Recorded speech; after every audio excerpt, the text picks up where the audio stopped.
So a lot of guys are pretty freaked out about wiring, but you really don't have to be. And I'm gonna show you how even a wannabe like me can wire an entire car like this from scratch. So in order to start wiring your car completely from scratch, you wanna know what a basic circuit looks like.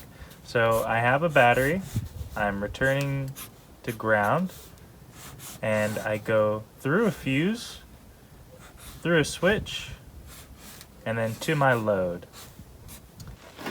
Right, so now that you know the basic circuit, I'll show you my circuit. It's pretty easy to follow, and then we'll wire it up together. So we have our main battery cable that goes to the 200 amp continuous duty relay, and then off of there, in order to trigger that relay, we're gonna grab just a little bit of power with a small wire.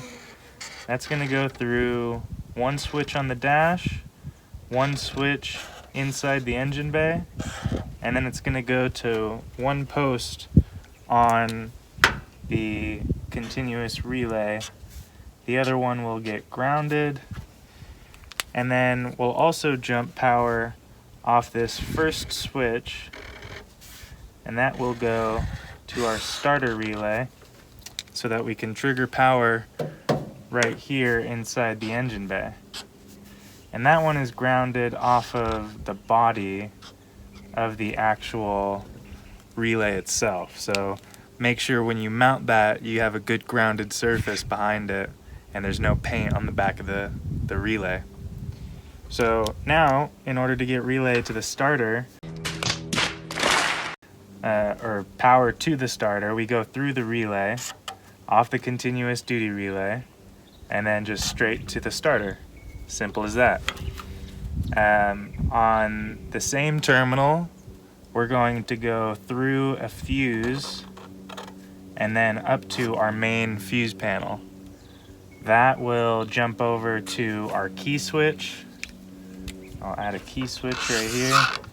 So that'll go over to our ignition, and then we'll have one that powers a relay, or triggers a relay, which will power the accessory fuse panel. And that gets its power from the same post that the first fuse panel gets, but because it goes through this relay, it's only triggered when you turn the key to the accessory position. Right. I'm gonna show you how that all wires up. So we have the alternator here, hooked directly to the battery. That's this red wire here.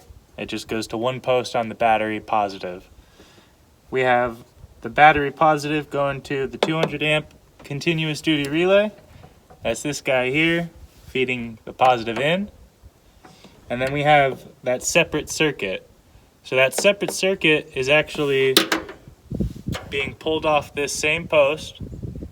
It runs through a small fuse, goes to this switch, runs into the cab, onto the dash. There's another switch there, and then it runs all the way back, and it triggers this this first post here.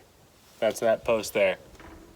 On the other side, we have a ground, so that's this wire.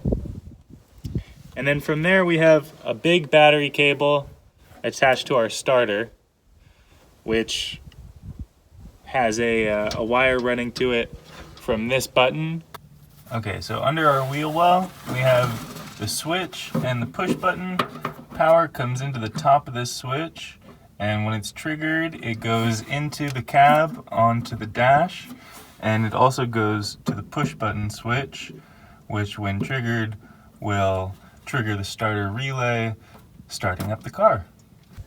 And then we have another cable, that's this yellow wire, that goes straight to the fuse panel.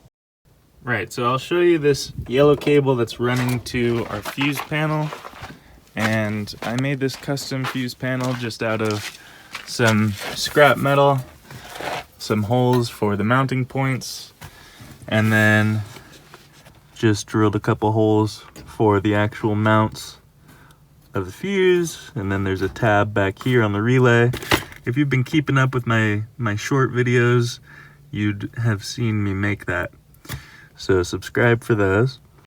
But that main yellow wire is this wire here, not this one. This one goes up to our key switch, And some people will just run it off of there. That's fine too. You have a main fuse before this whole fuse panel. But I like to run it just through here, just so I can keep track of it with a blade fuse. And then running over from our main fuse panel is a big hot cable going to this relay, and then from that relay to our accessory panel. And that is triggered by this green wire from the key switch. So when you turn your key to the accessory position, it will turn this panel on. Now from the accessory panel, we go to a switch that is powering our fuel pump. And then everything that we trigger with switches will be right here. And we have 4 for the accessories and whatnot, and 1 for the main disconnect. Our fuse panel, we got the big yellow wire coming directly to the key switch, and the key switch has 2 wires off of it. One's that green wire I told you about that triggers the accessory panel, and the other one is this white wire. And that white wire is a 12-volt constant that runs straight to the ignition coil. It's this white wire. And the ignition coil also has another wire that hops off the starter relay right as you turn the car to crank, so that it sends just a little extra voltage to your coil. Right, so it's the next day. I have everything hooked up just like I talked about.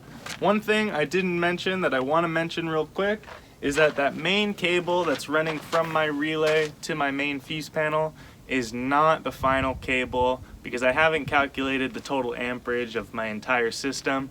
So I am going to run a thicker cable in the future, but when you do your wiring, make sure that you calculate your amperage and use the appropriate size wires and fuses so you don't burn stuff down. With all that being said, let's turn the main disconnect switch on and get this thing running.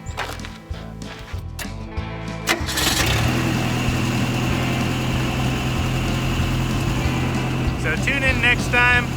We're gonna pull the interior out, we're gonna do the brakes, we're gonna run the lights, or the wires for the rear lights, as well as the front headlights. And we're gonna upgrade the cable for our fuse panel.